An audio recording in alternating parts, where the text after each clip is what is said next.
Mañana les debo de decir que ya vamos camino al presidencialismo, estirando ya las piernas prácticamente con Ávila Camacho para llegar al priismo de Miguel Alemán Valdés, que tendremos la próxima semana. El político mexicano Fidel Velázquez, pues es un personaje que se sostuvo hasta la época de Zedillo, y la Confederación de Trabajadores de México también se sujetaron al gobierno. Los obreros ayudaron con motivo a la guerra, ¿cómo no lo iban a hacer? Si eran cachabotos para el PRI. Y se desatendieron de la justicia y el derecho de huelga. Así el Estado fue el árbitro de la vida sindical. Pues de ahí que todavía las juntas de conciliación y arbitraje están pasando del proceso del Ejecutivo al judicial. Todavía muchos de ellos en nuestros estados, las juntas, dependen del Ejecutivo y no del judicial. En educación, ciencia y cultura, en la gestión de Ávila Camacho se canceló la educación socialista. Por supuesto, si al tener la visión capitalista y la presión de Estados Unidos para formar hombres mexicanos trabajadores, los hombres trabajadores mexicanos tenían que corresponder al capitalismo. Para desarrollar las piernas del capital necesitaban obreros que estuvieran bien capacitados. La CNC agrupó al magisterio rural, se creó el Sindicato Nacional de Trabajadores de la Educación. ¿Se acuerdan de doña Elba Ester Gordillo, que capitaneaba este sindicato? Que agrupó a la totalidad del personal que laboraba dentro del sistema educativo nacional. Así la educación y la instrucción, como dije, fortalecieron la economía al preparar a individuos para el trabajo eficiente y productivo. El gobierno permitió instituciones educativas privadas y con tendencias religiosas. Acuérdense que si era un caballero, tenía que dar oportunidad a la iglesia de participar en todos los ámbitos, y conste que nuestra educación es laica. El gobierno lo permitió, proliferaron, se incrementó la matrícula, así como las instalaciones en todos los niveles educativos. En obras públicas se amplió la red de carreteras para conectar ciudades importantes. Se construyeron vías férreas en diversos lugares de la República, se ampliaron las redes de correos y telégrafos, las transmisiones de radio y no dijéramos el cine. Acuérdense que les platicaba yo que tuvo su auge Pedro Infante, Jorge Negrete, María Félix, todos conocidos aquí por Davidcito, que está enfrente de mí, que ya se acuerda muy bien de quiénes son.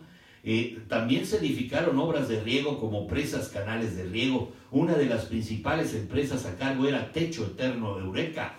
Se impulsó la campaña alfabetizadora, también se fundó la Secretaría del Trabajo. ¿Cómo no lo iba a hacer? Tenía que controlar también a los patrones y que los obreros también tuvieran un poquito de descanso.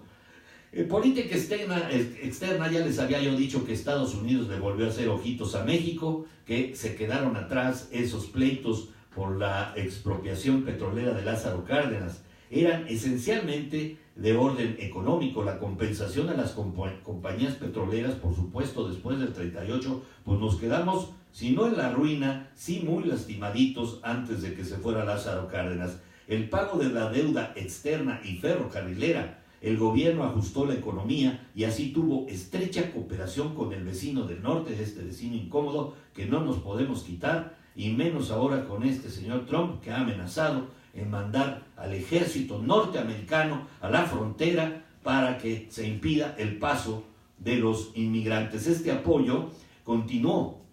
Estados Unidos redujo un 20% la deuda externa de México, que tenía desde 1938, a cambio devaluó el peso a 4.85, grandes tiempos aquellos, señor Don Simón, 4.85 por dólar. De esa manera el gobierno estadounidense pudo adquirir materias primas y mercancías a un menor costo, como les dije. En el acuerdo bilateral de comercio, este aspecto importante de las relaciones mexicano-estadounidenses en tiempos de Ávila Camacho fue un acuerdo comercial firmado en diciembre de 1942. Mediante el convenio con México, el gobierno de Estados Unidos tendría la venta exclusiva de México de toda la producción exportable de materias o de materiales estratégicos para guerra y fibras duras. En cambio, Estados Unidos se comprometía a vender a México productos necesarios para su desarrollo industrial. Veo a Fer López, gracias, saludos mi querido Fer, te mando un fuerte abrazo. Federico Castro, a todos los que me están haciendo el favor de acompañar y ver, estoy terminando prácticamente ya la entrega del presidente caballero Ávila Camacho. Pues les digo que México en la Segunda Guerra Mundial, el 13 de mayo del 42, el buque mexicano Potrero del Llano fue hundido. ¿Ustedes sabían que fue hundido un buque en las costas de Florida, en el Golfo de México? ¿Por quiénes creen? Submarinos nazis. Son alemanes los que atacaron a este buque, se llama Potrero del Llano, pereciendo 5 marinos mexicanos. Ante este hecho, México demandó al Ministerio de Relaciones Exteriores de Alemania, que seguramente, por supuesto, tuvo presiones por parte de Estados Unidos para unirse al combate de Franklin Delano Roosevelt, después de que pues, él había sufrido un ataque bestial en Pearl Harbor. Que si en el plazo de 7 días contados, dijo Ávila Camacho, a partir del 14 de mayo, el país responsable de la agresión debería de pagar los daños y perjuicios. Pues no obstante, que no contesta ni Alemania, ni Italia, ni Japón, que acuérdense que eran los países del eje de la Segunda Guerra Mundial, se vuelve a hundir otro buque tanque llamado Faja de Oro. Es torpedeado y hundido. Italia y Japón tampoco respondieron a la protesta. La Cancillería, por lo tanto, alemana, se rehusó a recibirla. México entró así a la Segunda Guerra Mundial, mandando al Escuadrón 201, como todos ustedes saben, integrado por 300 hombres. Fue una agrupación de la Fuerza Aérea Mexicana que fue enviada a combatir por México como parte de los aliados. El general Ávila Camacho declaró ante el Congreso de la Unión el 22 de mayo del 42, al declarar la guerra a las potencias del eje. Dijo así, abro comillas para parafrasearlo, el estado de guerra es la guerra. Si la guerra, con todas sus consecuencias, la guerra que México hubiera querido proscribir para siempre de los métodos de convivencia civilizada, pero que en casos como el presente y en el actual desorden del mundo, constituye el único medio para reafirmar nuestro derecho a la independencia y de conservar intacta la dignidad de la República.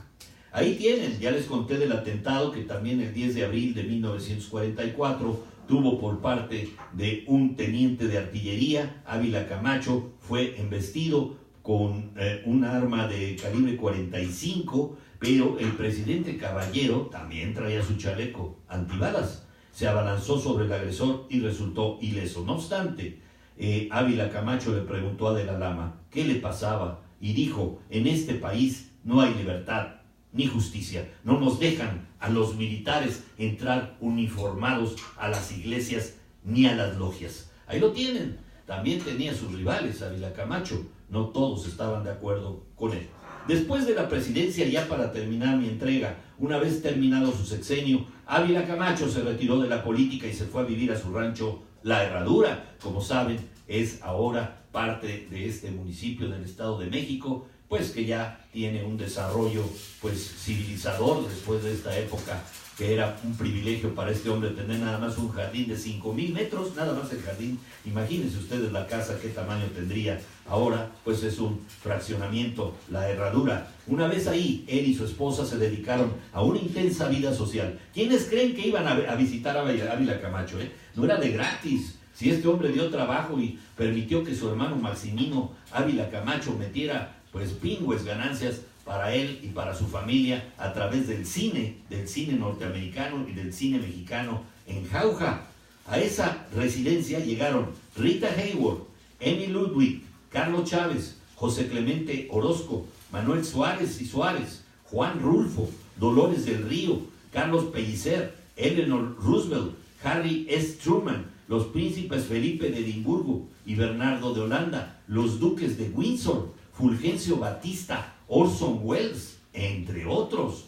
Para ese tiempo el general y su esposa radicaban en un enorme terreno en el que había un rancho ganadero y una lujosa residencia compuesta por 3 hermosas edificaciones, todas amuebladas y adornadas espléndidamente, con muebles finos italianos y franceses, cuadros y esculturas, porcelanas y platerías, vajillas y candiles componían la residencia de los Ávila Camacho. Tan grande era la propiedad que tiempo después fue convertida en el fraccionamiento que les digo lleva el mismo nombre del rancho La Herradura y fue de los Ávila Camacho. El matrimonio conservó más de 5,000 metros de jardín. Además, el lujoso hogar de don Manuel y de doña Soledad estaba dotado de una biblioteca con libros de la disciplina militar.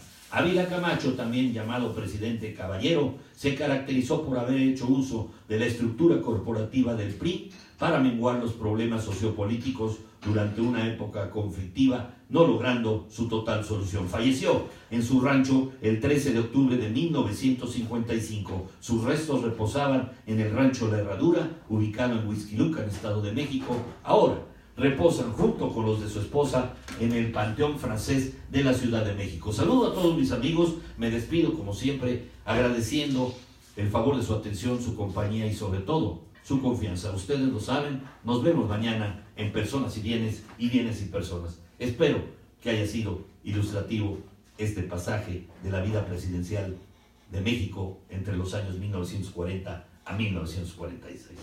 Gracias a todos por verme, gracias Davidcito por la producción. Hasta mañana, mis amigos en Personas y Bienes. Chao.